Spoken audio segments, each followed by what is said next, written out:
असदुद्दीन ओवैसी तुम्हारी रातों की नींद को खत्म कर देगा। सुन लो कांग्रेसियों, तुम जागोगे और हम सोएंगे।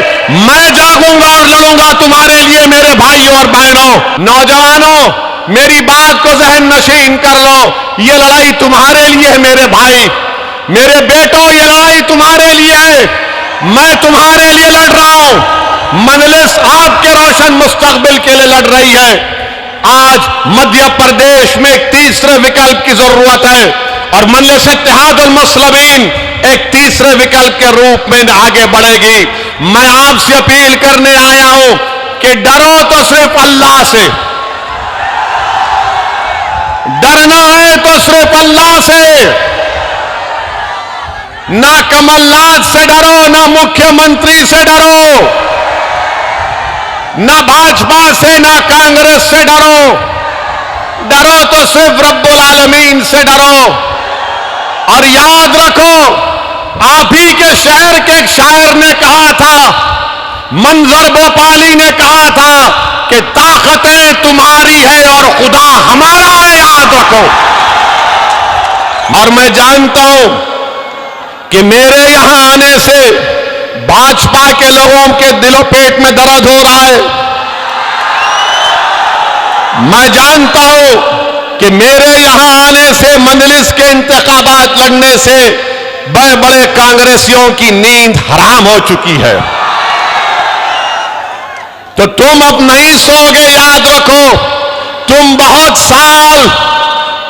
साल हमारे माँ को, हमारे बाप को, हमारे बुजुर्गों को तुमने रातों में जगाया हमारे बच्चों के मुस्तकबिल के लिए। अब असदुद्दीन ओवैसी तुम्हारी रातों की नींद को खत्म कर देगा। सुन लो कांग्रेसियों, तुम जागोगे और हम सोएंगे। मैं जागूंगा और लड़ूंगा तुम्हारे लिए मेरे भाइयों और बहनों। आप हमारा साथ दीजिए।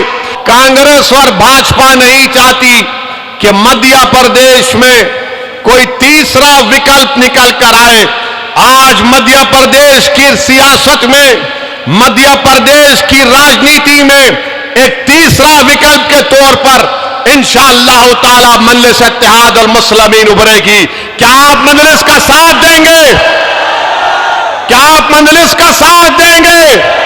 क्या आप भाजपा और कांग्रेस को हराएंगे? मेरे अजीज दोस्तों, याद रखो, आज आप वादा करके जा रहे हैं।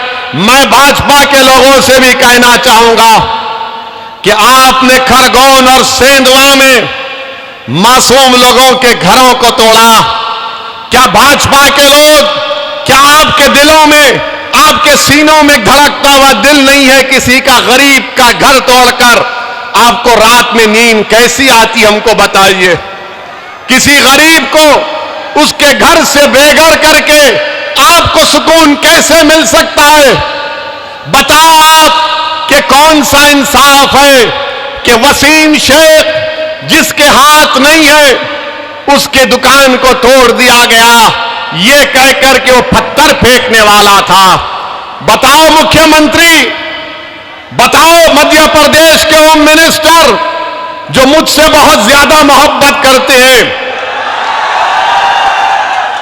मैं उनको भी बताना चाह रहा हूं, वसीम शेख का हाथ नहीं है तो कैसे कोई जिसका हाथ नहीं है वो पत्थर फेंक सकता है?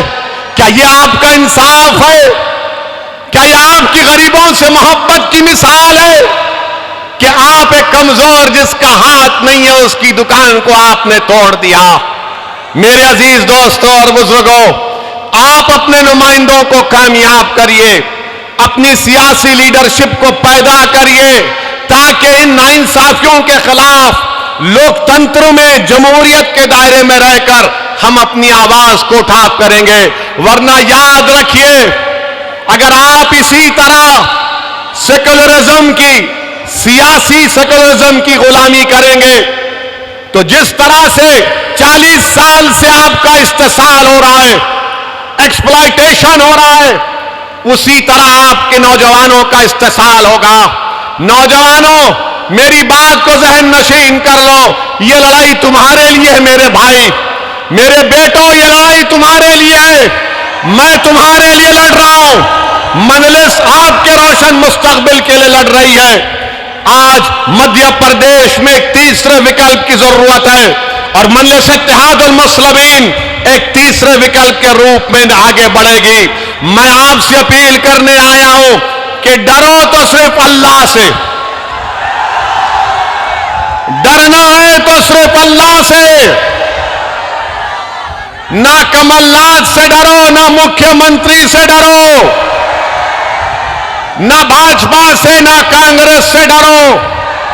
डरो तो सिर्फ रब्बुल आलमीन से डरो। और याद रखो, आप ही के शहर के एक शायर ने कहा था, मंजर भोपाली ने कहा था कि ताकतें तुम्हारी है और खुदा हमारा है। याद रखो मेरे अजीज दोस्तों और बुजुर्गों, आज आप न कमलनाथ के उस दिल फरेब वादों का शिकार होइए, न बीजेपी के इख्तिदार के खौफ खाइए, क्योंकि संविधान में डरने की इजाजत किसी को नहीं है। हां, कानून का उल्लंघन नहीं होना चाहिए, मगर कानून के दायरे में रहकर हमको अपनी लड़ाई लड़ना है। मैं आपसे फिर से कह रहा हूं कि तशद्दुद, वायलेंस रास्ता नहीं हो सकता है। तशद्दुद और वायलेंस रास्ता नहीं हो सकता है। हमको जमहूरियत में रहकर अपने मसाइल को हल करना है।